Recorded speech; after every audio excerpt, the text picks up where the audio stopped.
भाइयों बहनों,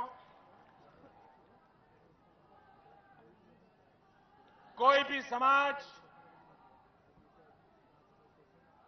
समाज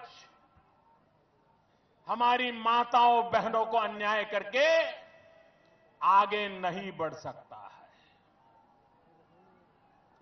बेटी बचाओ बेटी पढ़ाओ ये बात लेकर के मैं जब चला हूं,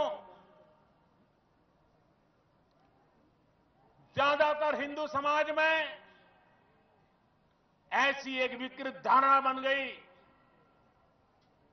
कि बेटा हो तो अच्छा, बेटी है तो बोझ है, और उसका परिणाम ये आया 1000 लड़के पैदा होते हैं तो सामने 800 या 900 बेटियां पैदा होती है।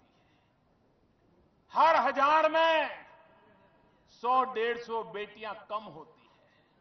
समाज में असंतुलन पैदा हो रहा है। बेटियों को मां के गर्भ में मार दिया जाता है। भाइयों बहनों, ये पाप है, गुनाह है। अगर गुनाह करने वाला हिंदू है तो क्या हुआ? मेरी सरकार ने कठोर से कठोर कदम उठाए हैं। बेटियों की रक्षा होनी चाहिए, माताओं बहनों की रक्षा होनी चाहिए। धर्म नहीं देखना चाहिए, संप्रदाय नहीं देखना चाहिए, माताओं बहनों की इज्जत होनी चाहिए। हमने हिम्मत से इस बात को आगे बढ़ाया है।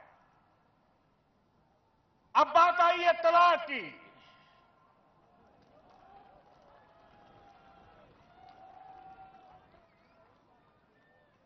अगर कोई हिंदू मां के गर्भ में बेटी को मार देगा तो उसको जेल के सलाखों के पीछे जाना पड़ेगा।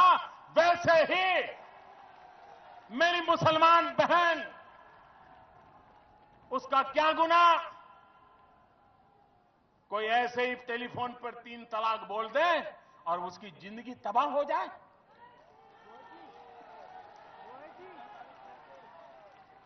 क्या मुसलमान बेटियों के हकों की रक्षा होनी चाहिए कि नहीं होनी चाहिए? क्या मुसलमान माताओं बहनों को रक्षा मिलनी चाहिए कि नहीं मिलनी चाहिए? क्या मुसलमान बहनों को समानता का अधिकार मिलना चाहिए कि नहीं मिलना चाहिए?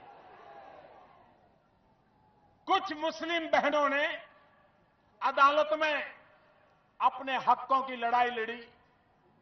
सुप्रीम कोर्ट ने हमें पूछा कि आप भारत सरकार क्या कहती है। हमने साफ साफ अपने शब्दों में कहा कि माताओं बहनों पर कोई अन्याय नहीं होना चाहिए, संप्रदाय के आधार पर भेदभाव नहीं होना चाहिए।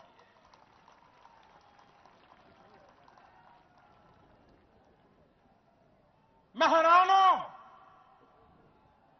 हिंदुस्तान की कुछ पॉलिटिकल पार्टियां वोट बैंक के भूख में 21वीं सदी में मुस्लिम औरतों के साथ अन्याय करने पर तुले हुए हैं। ये कौन सा न्याय है? और इसलिए भाइयों बहनों, चुनाव अपनी जगह पर होते हैं, राजनीति अपनी जगह पर होती है, लेकिन हिंदुस्तान की मुसलमान औरतों को उनका हक दिलाना, भारत के संविधान के तहत दिलाना, ये सरकारों की और समाज की जिम्मेवारी होती है।